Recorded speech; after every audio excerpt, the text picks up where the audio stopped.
আসসালামু আলাইকুম ওয়া রাহমাতুল্লাহ। আলহামদুলিল্লাহ ওয়াহদা আসসালাতু ওয়াসসালামু আলা মান লা নাবিয়্যা বা'দা। দিনী ভাই, আমরা শিখব শুদ্ধভাবে কোরআন পড়ি, শব্দে শব্দে কোরআন বুঝি। এই বিষয়ের আলোকে আমরা শুরু করতে যাচ্ছি, যাতে করে যেন আমরা শব্দে শব্দে কোরআনটাকে বুঝতে পারি। এই জন্য প্রত্যেকটা শব্দ, প্রত্যেকটা ওয়ার্ড, প্রত্যেকটা অক্ষর কি অর্থ দেয়, কি অর্থে ব্যবহৃত হয়, ইনশাআল্লাহ আমরা বোঝার চেষ্টা করব। কোরআনটাকে বুঝে পড়ি ভাই।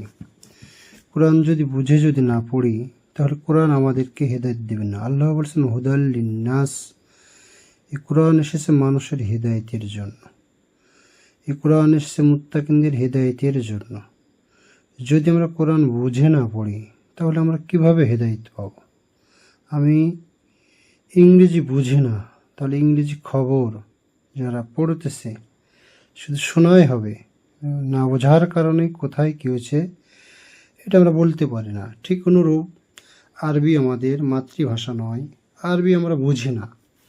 আল্লাহ রাব্বুল আলামিন আরবি ভাষাটা আমাদের জন্য সহজ করে দিচ্ছেন, কিন্তু আমরা বোঝার চেষ্টা করি না। আজকে আমরা আলোচনা করব সূরাতুল ফাতিহা, পবিত্র কোরআনুল কারীমের 1 নম্বর সূরা।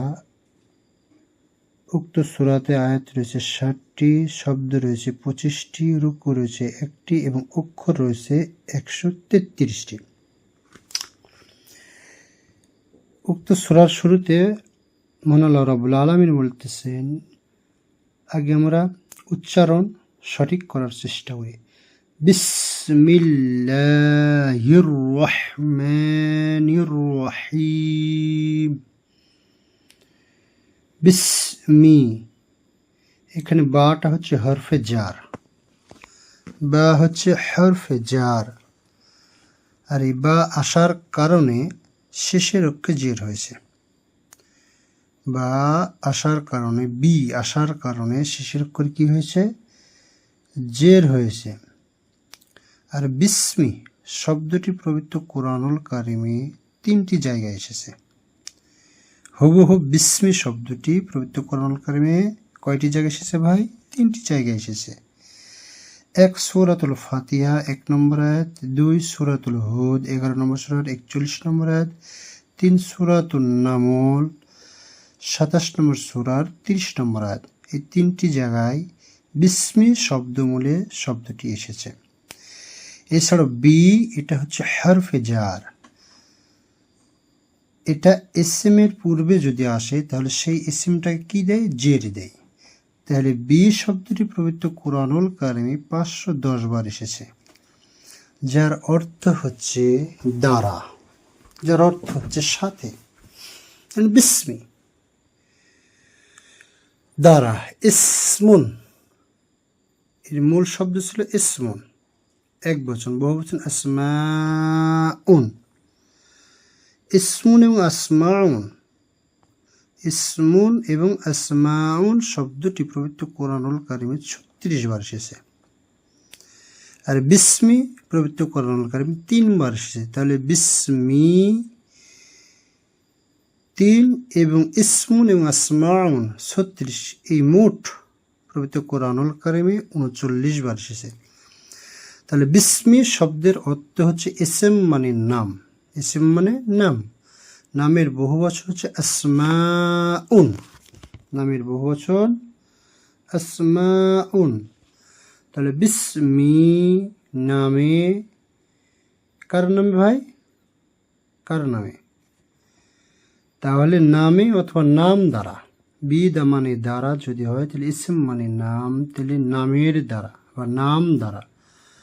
আল্লাহ মানে আল্লাহর। আল্লাহ শব্দটি পবিত্র কোরআনুল কারীমে মোটামুটি, আল্লাহ শব্দটি পবিত্র কোরআনুল কারীমে অসংখ্য বার এসেছে, প্রায় 2699 বার আল্লাহ শব্দটি এসেছে। আলহামদুলিল্লাহ ভাই, আল্লাহ শব্দটি এমন একটা শব্দ যা পবিত্র কোরআনুল কারীমে 2699 বার এসেছে। আল্লাহ শব্দটি আমরা দুইভাবে পড়তে পারি। এক, আল্লাহকে ল দ্বারা পুর করে এবং আল্লাহকে লা দ্বারা বারিক করে। তাহলে আল্লাহ তার ডানের অক্ষরে যদি আল্লাহ শব্দের ডানে যদি জবর এবং পেশ থাকে তাহলে আল্লাহ শব্দটি ল দ্বারা উচ্চারিত হবে। যেমন কুল হুয়াল্লাহু আহাদ, এখানে আল্লাহ শব্দের ডানে কি রয়েছে? কুল হু ওয়া জবর, ওয়া জবর এসেছে, যার কারণে এখানে লা নয়, এখানে পড়তে হবে কি কুল হুয়াল্লাহু আহাদ। আর যদি আল্লাহ শব্দের ডানে যদি জের থাকে তাহলে আল্লাহ শব্দটি কি হবে? বারিক হবে, লা হবে। তাহলে আমরা বিসমি, এখানে আল্লাহ শব্দের ডানে আমরা জের পাচ্ছি, তাহলে উচ্চারণ হবে বিসমিল্লাহি লা। এক আলিফ টান হবে ভাই, খাড়া জবর রয়েছে, তাহলে বিসমিল্লাহি, তাহলে বিসমিল্লাহি। আমরা শুদ্ধ হয়ে পড়ার একটু চেষ্টা করি, ইনশাল্লাহ আমরা শিখতে পারব। তারপরে কি রয়েছে? আর রহমান, আর রহমান, আর রহমান শব্দটি পবিত্র কোরআনুল কারিমে 56 থেকে 57 বার এসেছে। আর রহিম শব্দটি পবিত্র কোরআনুল কারিমে 34 বার এসেছে। তাহলে আমরা এখন একটু বোঝার চেষ্টা করি, সেটা হচ্ছে বিসমি মানে নামের দ্বারা, আল্লাহ আল্লাহর নামের দ্বারা কোনো এসেম, আল্লাহ শব্দটি কি এসেম, এসেমের শেষে যদি জের থাকে তাহলে কি হয়? এসেমের শেষে যদি জের হয় তাহলে একটি র যুক্ত করতে হয়, আর এসেমের শেষে যদি জবর হয় তাহলে একটা কে যুক্ত হয়, আর এসেমের শেষে যদি পেশ হয় তাহলে কি হয় ভাই? তাহলে মূল অর্থ উচ্চারিত হয়। যেমন আল্লাহি, তার কি হবে? আল্লাহর। আর আল্লাহা বলে আল্লাহকে বা আল্লাহকে, আর যদি আল্লাহু তাহলে আল্লাহ। এবার প্রত্যেকটা ইসমের ক্ষেত্রে জবর জের পেশ এর ব্যবধান আমরা জানার চেষ্টা করব। তাহলে বিসমিল্লাহি আল্লাহর নামের দ্বারা কি করি আমরা? এখানে একটা বিষয় উজ্জ্ব রয়েছে, সেটা হচ্ছে শুরু করি বা আরম্ভ করি। বিসমিল্লাহি আল্লাহর নামের দ্বারা আমরা কি করি? শুরু করি বা আরম্ভ করি, যে কোনো কাজ আমরা শুরু করি বা আরম্ভ করি। আর রহমান তিনি হচ্ছেন পরম করুণাময়। এই আলিফ লাম আসার কারণে মূলত এসএমটা থাকে নাকিরা, কিন্তু আলিফ লাম এটা আসার কারণে এটা কি হয়ে গেছে? পরম করুণাময়, মানে সবচেয়ে বেশি করুণাময় যিনি, তিনি হচ্ছেন কি? রহমান। আর রহিম অতীব দয়ালু, আলিফ লাম থাকার কারণে আর রহিম অতীব দয়ালু, অসীম দয়ালু। তাহলে বিসমিল্লাহির রহমানির রহিম আল্লাহর নামের দ্বারা আরম্ভ করতেছি যিনি পরম করুণাময়, অসীম দয়ালু। আল্লাহ রাব্বুল আলামিন আমাদেরকে এইভাবে প্রত্যেকটি কোরআনের শব্দ উচ্চারণ সঠিকভাবে বুঝে সে অনুযায়ী পড়ার তৌফিক দান করুন, আমিন। এখানে আমরা কয়েকটি বিষয় পেলাম, সেটা হচ্ছে বিসমিল্লাহ। এই বিসমিল্লাহ শব্দটি আমাদেরকে এর উপর আমল করতে হবে, বিসমিল্লাহর উপর আমল করতে হবে। যেমন খাবারের পূর্বে বিসমিল্লাহ বলতে হয়, সহিহ বুখারীর হাদিস দ্বারা প্রমাণিত। সহিহ বুখারী 5376 নম্বর হাদিস। খাবারের পূর্বে যদি ভুল হয়ে যায়, খাবারের পূর্বে যদি আমরা বিসমিল্লাহ বলতে যদি ভুলে যাই তাহলে কি করতে হবে? বিসমিল্লাহ আউয়ালাহু ওয়া আখিরাহু, এই দোয়াটি আমরা পড়বো। এটা পাবেন আবু দাউদের 3767 নম্বর হাদিস। আমরা যখন ঘরে প্রবেশ করব তখন আল্লাহর নাম নিতে হবে, বিসমিল্লাহ বলতে হবে। যখন আমরা ঘুমাতে যাব আল্লাহ বিসমিকা, এই যে দেখেন বিসমিকা, আল্লাহ বিসমিকা আমুতু ওয়া আহইয়া, সহিহ বুখারীর 6311 নম্বর হাদিস। অজুর শুরুতে আমরা কি পড়বো? বিসমিল্লাহ পড়বো। কি জন্য? অজুর শুরুতে যদি আমরা বিসমিল্লাহ না পড়ি, সালাত হয় না অজু ছাড়া, আর অজু হয় না বিসমিল্লাহ বলা ছাড়া। যে হাদিসটা পাবেন আবু দাউদ 101 নম্বর হাদিস, তিরমিজি 25 নম্বর হাদিস। এছাড়াও পশু জবাই করার সময় অবশ্যই আমরা বিসমিল্লাহ পাঠ করব। সূরা নাম 6 নম্বর সূরার 118 এবং 121 নম্বর আয়াতে আল্লাহ রাব্বুল আলামিন বলেছেন। তাহলে পশু জবাইয়ের পূর্বে যদি আমরা বিসমিল্লাহ যদি না বলি, তাহলে এই পশুটা খাওয়া কী হবে? আমাদের জন্য হারাম হয়ে যাবে। স্ত্রী সহবাসের পূর্বে আমাদেরকে বিসমিল্লাহ বলতে হবে। বিসমিল্লাহি আল্লাহুম্মা জান্নিবনা শাইতান ওয়া জান্নিবনা শাইতানা মা রাযাকতানা। সহিহ বুখারী 141 নম্বর হাদিস। ভাই অবশ্যই বিসমিল্লাহ বলে আমরা সব কিছু কাজ শুরু করার চেষ্টা করব। বাড়ির দরজা যখন বন্ধ করব তখন বিসমিল্লাহ বলবো, জানালা যখন বন্ধ করব তখন বিসমিল্লাহ বলবো। বাড়ির দরজা জানালা এগুলো যদি আল্লাহর নাম নিয়ে যদি আমরা বন্ধ করি, তাহলে সেখানে শয়তান থাকতেও পারে না, সেখানে শয়তান খাবারও খেতে পারে না। হাদিসগুলো আপনি দেখুন সহিহ বুখারী 3304, সহিহ মুসলিম 2012 নম্বর হাদিস। এছাড়াও যখন আমরা চিঠি লিখব, চিঠির শুরুতে তো আমরা অনেক কিছু লিখে থাকি, বিনীত নিবেদন, চিঠির পূর্বে 786, চিঠির পূর্বে ইলাহি ভরসা ইত্যাদি লিখে থাকি। অথচ সুন্নাত হচ্ছে চিঠির পূর্বে আমরা কি লিখবো ভাই? চিঠির পূর্বে অবশ্যই আমরা বিসমিল্লাহির রহমানির রহিম এটা লিখবো। এটা আপনি পাবেন সূরাতুন নামল 27 নম্বর সূরার 30 নম্বর আয়াত। সুলাইমান আলাইহিস সালাম বিলকিসকে যখন চিঠি দিয়েছিলেন, তখন তিনি চিঠির শুরুতে লিখেছিলেন বিসমিল্লাহির রহমানির রহিম। আর এই সূরাতুল নামল, এই সূরাতে বিসমিল্লাহ ডাবল উচ্চারিত হয়েছিল। ভাই প্রত্যেক ভালো কাজের ক্ষেত্রে অবশ্যই আমরা বিসমিল্লাহ পাঠ করার চেষ্টা করব। আল্লাহ রাব্বুল আলামিন পাঠ করার তৌফিক দান করুন, আমিন। পরের যে বাক্য রয়েছে আল্লাহি বিসমিল্লাহি, মানে কি? আল্লাহর নামে। আল্লাহ কি ভাই? আল্লাহ আমাদেরকে জানতে হবে ভাই। আল্লাহকে আমরা বিভিন্ন ব্যক্তি বিভিন্ন রকমভাবে মেনে থাকি, তার প্রতি ঈমান আনয়ন করে থাকি। কেউ মনে করে আল্লাহ বলতে কিছু নেই, যত কাল্লা তত আল্লাহ, এটা আমরা মনে করি ভাই। জি না, আল্লাহ হচ্ছেন একজন, হু আল্লাহু আহাদ। আল্লাহ হচ্ছেন একজন ভাই।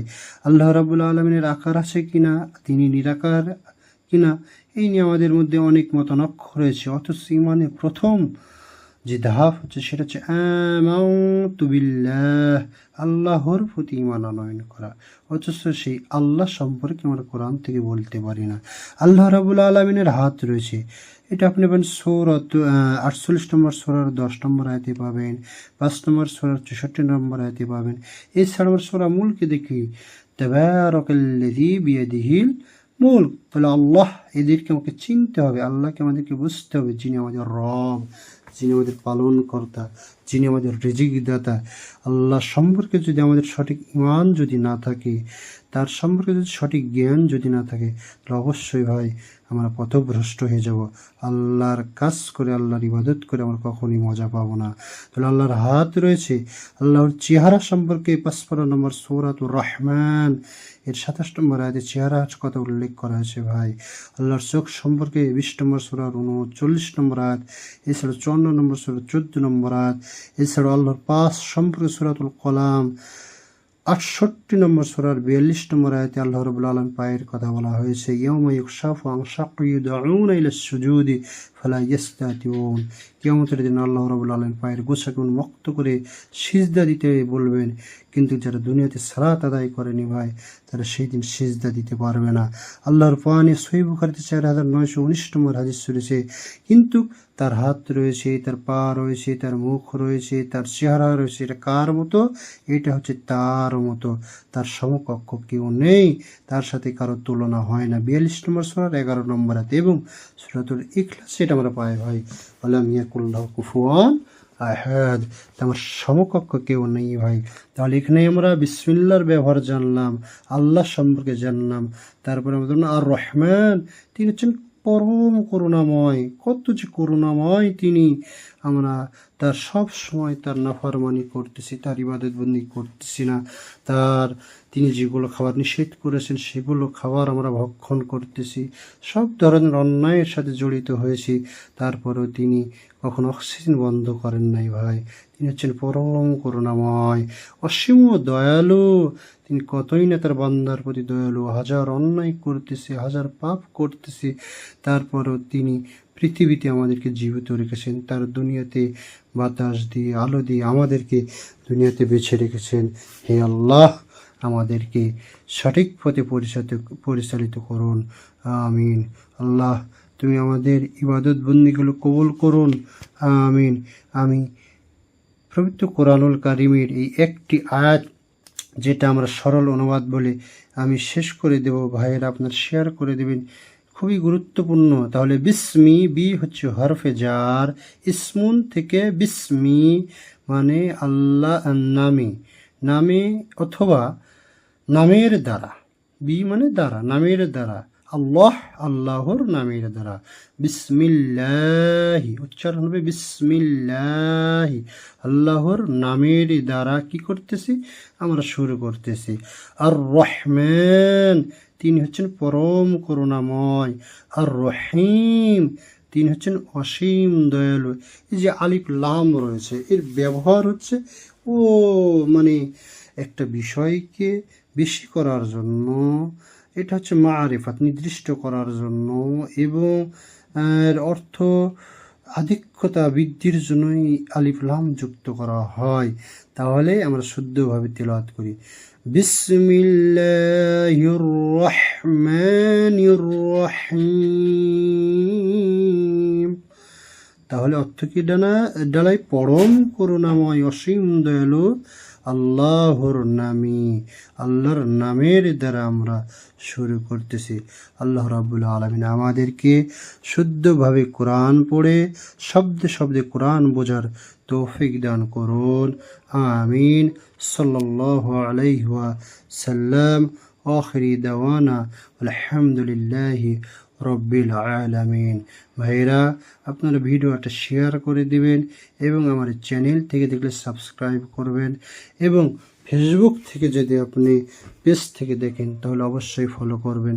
বেশি বেশি শেয়ার করে জানিয়ে দিন, আপনারা কমেন্ট করবেন। যদি আমি উৎসাহ পাই তাহলে ইনশাআল্লাহ পরবর্তী ভিডিও আপনাদেরকে দিব। আর নিয়ারটা একমাত্র শুধুমাত্র আল্লাহর সন্তুষ্টি অর্জনের লক্ষ্যে যেন এই উক্ত কাজ করার তৌফিক দান করুন, এবং আমাকে এবং আপনাদেরকে এর উত্তম প্রতিদান দিন। সবার কাছে আল্লাহুম্মা আমিন। আসসালামু আলাইকুম ওয়া রাহমাতুল্লাহি ওয়া বারাকাতুহু।